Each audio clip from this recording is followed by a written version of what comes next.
Dear Katie, so much has changed, even just since you've been away.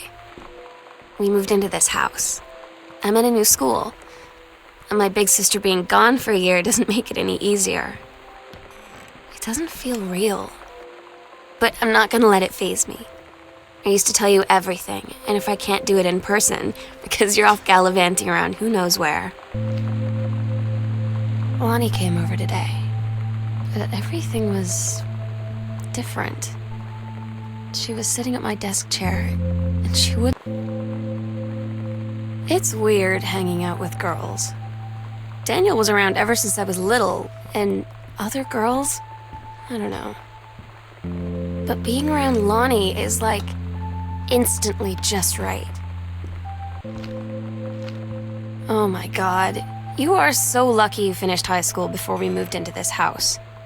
So, it's the first day of school, and there I am, introducing myself to the class, and I say that I just moved into the house on Arbor Hill. All of a sudden, every kid in the room turns and just stares like I suddenly transformed into a mutant. They just stood there. At Todd's brother's place after the show, there was only a futon to sleep on, so Lonnie and I shared it. The lights went out. I was turned toward her. My eyes started to adjust, and then I could see she was looking at me, too. In the dark, she smiled. You know that feeling where the first moment you see someone, it's like they have a big gold star around them, and you have to get to know them? Well, there's this girl. I think she's a senior. She's usually dressed kind of punk, but sometimes I see her. When you live in one place your whole life, your next door neighbor is kind of like your default friend. And Daniel only got weirder over the years. So you know what they say about the best laid plans of mice and men? Yeah, turns out it applies to Street Fighter too.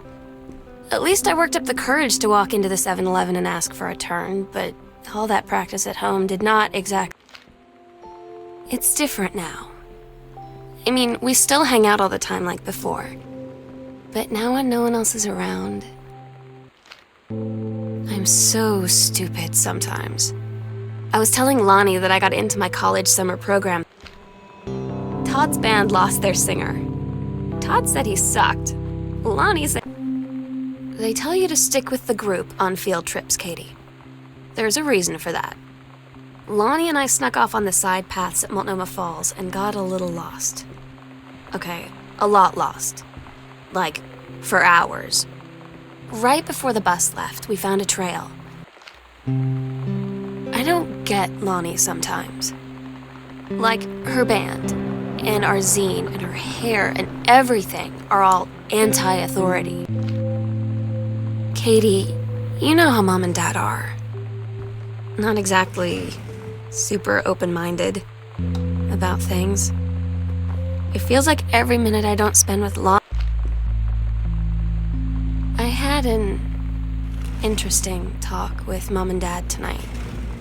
One you were never gonna need to have. Is there something we should know about you and Lonnie? And so here's the thing. I was prepared for them to be mad, or disappointed, or start crying, or something. But they were just in denial. We agreed our last night together would be our happiest ever, and we'd forget tomorrow was going to come at all. It worked for a while. We had a good time seeing Oscar off, then ran up to the attic. Lonnie had her going away show with her band tonight. She's so incredible on stage. When she was singing, I could practically forget. Daniel finally came over to get his game. I'd been dreading it. But he brought... I asked Lonnie what she had to do to get ready to ship out for basic training. She said, not a lot. The other side of the country, the other side of the world. My mind, like, can't process it. That she's really going to be gone. Just gone.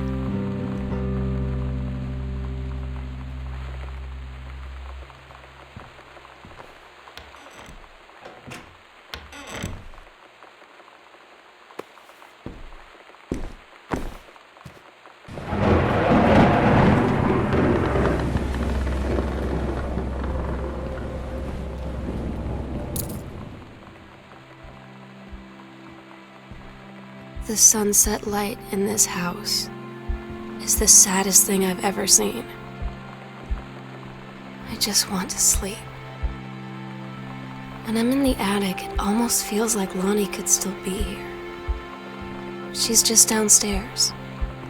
I'm just waiting to hear her pull down the hatch and come running up. Meow meow. Meow meow. Meow. Meow meow meow meow. Meow meow meow.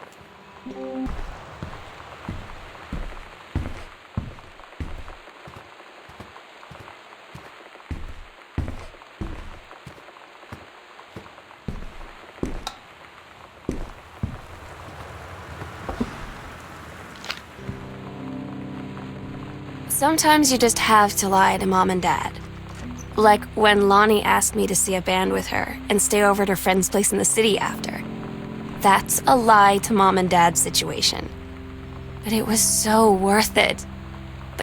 But Sam, I want you to pack up everything you can and get in your car and come find me. And let's just drive until we find somewhere. For us. And she asked me if I could do that. And I said yes.